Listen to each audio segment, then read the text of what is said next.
বাণিজ্য মেলা। কেউ পরিবার পরিজন নিয়ে এসেছেন, কেউ বা বন্ধু বান্ধব।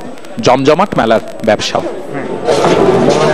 এবারের মেলাতেও পাট ও বস্ত্র মন্ত্রণালয়ের উদ্যোগে রাখা হয়েছে একটি সংরক্ষিত মিনি প্যাভিলিয়ন, যেখানে পাটের তৈরি নানান পণ্য নিয়ে পসরা সাজিয়েছে মোট 23টি প্রতিষ্ঠান।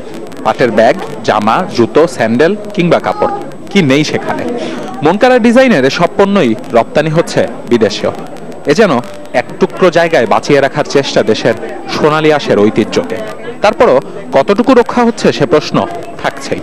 হরতাল অবরোধের জন্য মেলায় সেরকম সাড়া পাচ্ছি না, তবে গতকাল তুলনামূলক একটু কাস্টমার ছিল, কিন্তু অন্যান্য দিন সেরকম কাস্টমার থাকে না। গভর্নমেন্ট আমাদেরকে ডাইভার্সিফাই করে প্রমোট করার চেষ্টা করতেছে, বাট যেখানে আমরা আছি, যে লোকেশনটা আমাদের এখানে পড়ছে ওয়াকওয়ের বাইরে, আমরা আসলে ওইভাবে প্রমোটেড হচ্ছি না। অনেকগুলো এক্সপোর্ট আইটেম আছে, প্লাস লোকাল আইটেম আছে, মিক্সড। মেলার জন্য স্পেশালি আমরা কিছু প্রোডাক্ট করে নিয়ে আসছি, কিন্তু যেমন আশা ছিল আমার ফ্যাক্টরিতে প্রোডাক্ট পড়ে আছে, আমি আনতেছি না, কারণ আমার এগুলো ক্লিয়ার হচ্ছে না। ব্যবসা এখন পর্যন্ত আলোর মুখ দেখে নাই আর কি, তবে ইনশাল্লাহ হয়ে যাবে, কারণ আরো যেহেতু 2টা শুক্রবার আছে।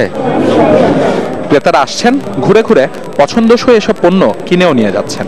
গুণ, মান কিংবা ডিজাইন, পাটের তৈরি এসব পণ্য নিয়ে সন্তুষ্টিই ঝরল ক্রেতাদের কণ্ঠে। এখানে কিছু ভ্যানিটি ব্যাগ, তারপর পানি ক্যারি করার যে ব্যাগগুলো টিফিন ক্যারিয়ারের জন্য, তারপর মানে ম্যাট, বিশেষ করে ম্যাটগুলো খুব ভালো করেছে। আর কিছু সামনে দেখলাম পর্দা, দারুণ। গভর্নমেন্টের এটা একটা নাইস ইনিশিয়েটিভ নিয়েছে। এটার কারণে আমার মনে হয় আমাদের কৃষক ভাই যারা আছে পাটের, তারা খুবই উপকৃত হবে এবং প্রত্যেকটা অত্যন্ত রুচিসম্পন্ন। যে ব্যাগ দেখছি বা প্রোডাক্টগুলো দেখছি, খুবই ভালো লাগছে। Price is quite reasonable. হ্যাঁ, আমরা শুধু পাকিস্তানি স্টল থেকে জিনিসপত্র কিনি, কিন্তু আমার মনে হয় যে আমাদের নিজেদের দেশীয় প্রোডাক্ট এগুলা বেশি করে কেনা উচিত। জানাতুন নাইম, চ্যানেল 24, ঢাকা।